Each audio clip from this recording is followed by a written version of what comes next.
Hey guys, hope everyone's having a good day. So I know it's been a while since I've done a technical analysis video, but figured today's better. Been going through some stuff, sorting some stuff out, so I haven't had the time to make a long form video. So today we're gonna do Frank Casañas from Spain, originally from Cuba. He finished fifth in the Olympics in 2008. Was a perennial finalist in World Championships and Olympics throughout the 2010s. And he threw 67 meters 91 as a PR. And overall, just a fantastic technician. And yeah, I just love his technique. What I really like and what you're going to see real quick is how fast he is. He is probably one of the fastest throwers you're going to see. I don't know how tall he is. I don't think he's that tall. I think he's like, just by looking at him, not knowing, probably like 6'2" if I had to guess. And not like he's short, but he's definitely shorter than Mario Pestano, who was his teammate for Spain. And I think I've done a video on Mario Pestano, so you can look back on that. That's actually one of my earliest technical analysis I've done. But I think he was like 6'7", 6'8", I think. So he's shorter than that. But yeah, let's get to it. So as you can see, very, very, very fast. Oops, that was going the wrong way. All right, the other thing you're gonna see, and that you saw already, is that he had a pretty flat orbit, which isn't necessarily a bad thing, especially with a 2K. Alright, as I've explained multiple times and stuff in videos, I tend to like to coach with a 2K, a flatter orbit. One, a lot of people don't have the shoulder strength to be able to handle a bigger orbit like a Gerd Cantor. No, I'm not saying it should be completely flat, and his isn't, but if you look at people like Peter Malachowski even, or like basically any Polish thrower, they all have low orbits. Frank Casañas did. So actually did Mario Pestano. A lot of Cubans have pretty flat orbits, at least the males do. And so it's just a style, but I tend to like that because, especially for like people who aren't that strong, simply just because the 2K weighs a lot. I know it's just 2 kilograms. But when you actually throw a 2K, it weighs quite a bit, especially if you're new. Like if you're transitioning from like high school or youth to like a 2K, or I guess junior to a 2K, that's quite a big jump in weight. So a flatter orbit just helps people and stuff not scoop as much and really focus on getting more out on the discus. So I tend to like that. And I think he does a superb job of that. I'm not saying he's weak just by looking at him, and to throw 67 meters with a 2K, you can't be weak. Nobody that gets fifth in the Olympics as a thrower is weak. So I want to get that out of the way too. I'm not saying he's weak. All right, but let's get to this. So winds, really like this wind, super deep in this catch right here. You see this flexion in his shoulder blade. Oops. Let me exit out of this. Maybe you can't because of the quality of the video, but yeah, okay, you can't really see it. But he has a lot of flexion there. Really, really nice. It's almost like a pinch in the shoulder blade to kind of lock it in. Really love that, and he's gonna keep that the entire throw. All right, so what he's doing, he catches the bounce. So you can see this full motion. Oh, oops. Let me play that again. He's just so fast. All right, here we go. You see how he catches that little bounce? So, like, what I mean by that is he winds back, and you see he winds back until he can't anymore.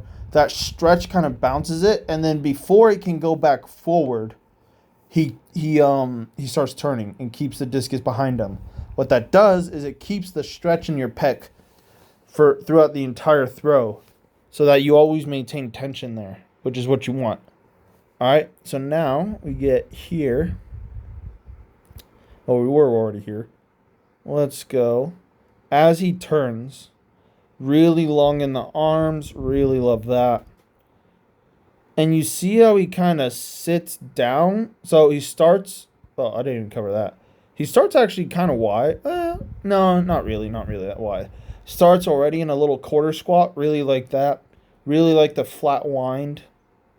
Even distribution of weight between the legs. Just super balanced wind. Super repeatable. Love that. Love that a lot. And he gets here. And you see as he starts to unwind out the back, how he does that sit with his left foot. And you're going to notice he keeps his right foot on the ground for a very, very long time. And this is what we want. All right, so he gets here, sit, and turn at the same time. This puts weight over this left foot without going out. I say this all the time. If I had to choose between going out and going and having weight over it, over the left foot, I would say focus more on just putting pressure over this left foot. All right, because really that's the main goal of getting out, right? Well, okay, actually the main goal of getting out is, increasing the rotational radius of the throw. So, yeah, but it's also to get over the left.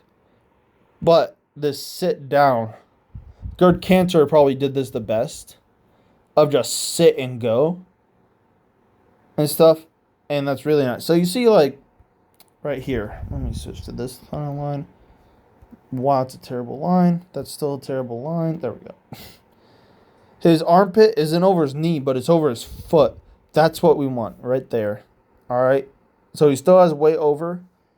Now, could his armpit be like here or something? Yeah, sure. But the thing is, when you're a speed-oriented thrower, the good thing to do is just to turn really fast out the back. Oh, sorry. Whoa. Not turn fast out the back. Not add extra movement. Now, if he was someone like a Daniel Stahl or like a really wide person, I would say, yeah, get over the left a little bit more and stuff, like more this way. But because he's shorter and stuff, really just get the weight down into the left. Not necessarily over in a way. It's more like you got to feel like your left foot is pressing into the ground. All right. And he does a fantastic job of that. But let's move past this.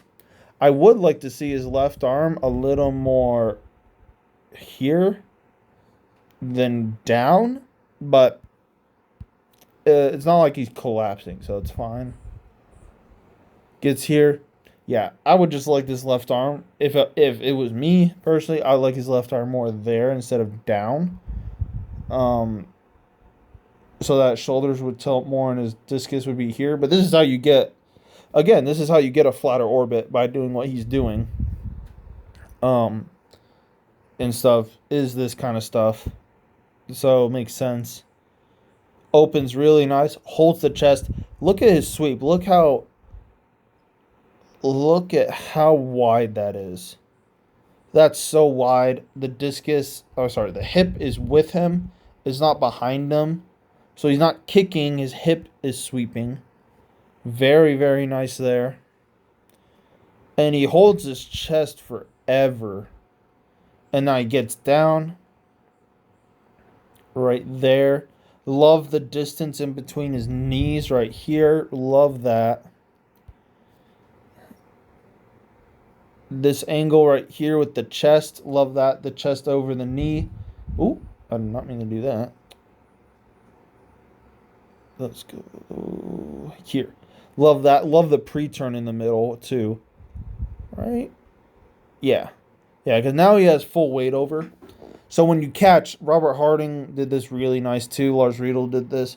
When you catch the right foot's facing the back of the ring, and so are you. The head, hip, knee, and shoulder are all facing the same way. All right, that's a beautiful right side stack. The distance in between the knee to get that stretch in the hips and the groin. Oops, hold on, let me clear that. Super, super nice there.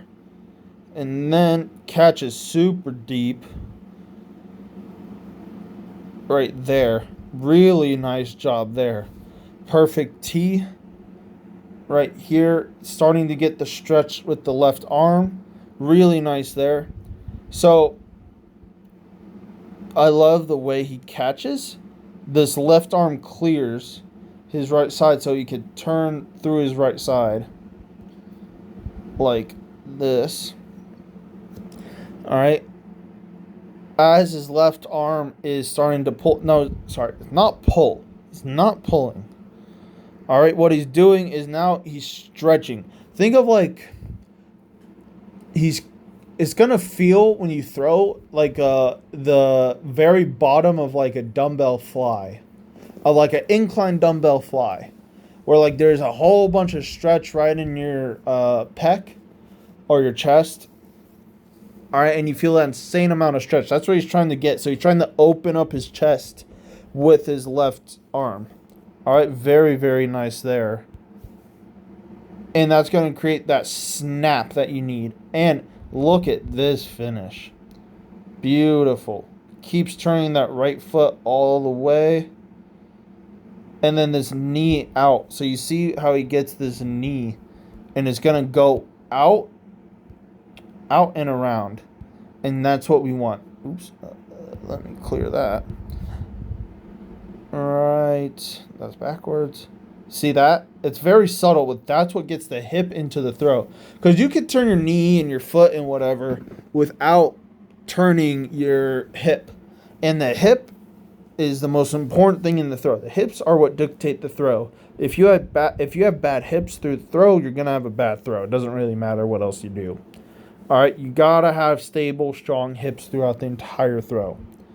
All right, so he does this, very, very nice. Stays on the ground a long time, and you see how he's kind of reaching out like this. Oops, let me get this line. Reaching out like that, like a Stahl or like a. This is more like a Peter Malachowski, not quite as out as Daniel Stahl, but super nice. I love. Oops, God, I keep doing that. Sorry. Let me go. Yeah. Really, really nice there. Some people say, like, get a longer left arm. He's not pulling. Doesn't really matter, especially because he's getting out like this. This is honestly a lot like a Malachowski type of finish. A Peter Malachowski finish. Super nice. Super long out. And holds the block super nice. Yeah, he could be a little more grounded through the reverse and stuff. The 2010s were a kind of interesting era.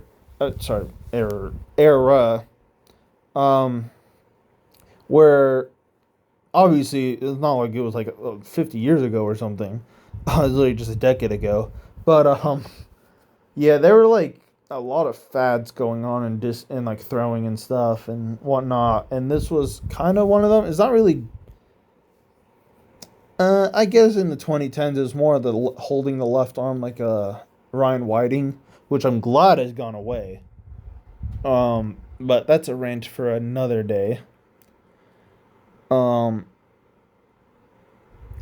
Yeah, but a lot of people tended to finish like this, and a lot of people still do. A lot of people have. It's not like exclusively in the 2010s, but nowadays, I think it's because of Ryan Krauser. We're really, like, a lot of coaches and stuff are really emphasizing, and which, by the way, I think this is a good thing, staying grounded throughout the entire throw. This is the key to why Daniel Stahl is so good, because he stays grounded forever. All right, and he kind of just slides that right foot into the left instead of jumping like this. But this isn't really jumping. It's more, I just kind of wish he transferred a little bit more over his left foot before he left the ground. Like transferred weight over just a little bit more.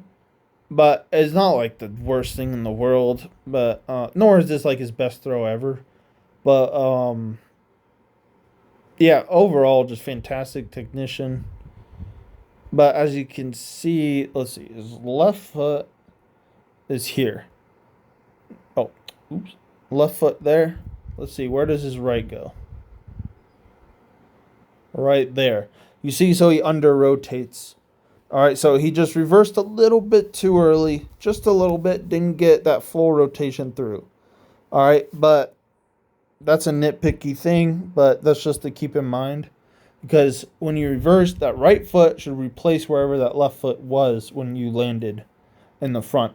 And that's the mark of how you know you got a good reverse.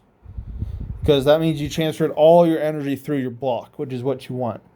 All right, but overall, just fantastic throw. Look at him clapping.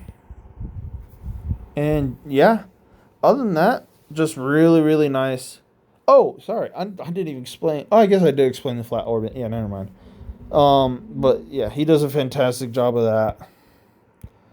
Why isn't this playing? Oh, okay. Yeah, overall, I also love how dynamic he is through the throw and just how stable and how fluid he is. He does such a nice job of that. It's so nice. But yeah, overall, fantastic thrower, fantastic career. Love his technique. And yeah, I would say the biggest standouts for him are his speed and his orbit. But overall, just fantastic. But yeah, other than that, sorry it's been a while for one of these technical analysis videos. But yeah, other than that, I should be making more of these consistently nowadays. And yeah, thanks for watching. Have a good one.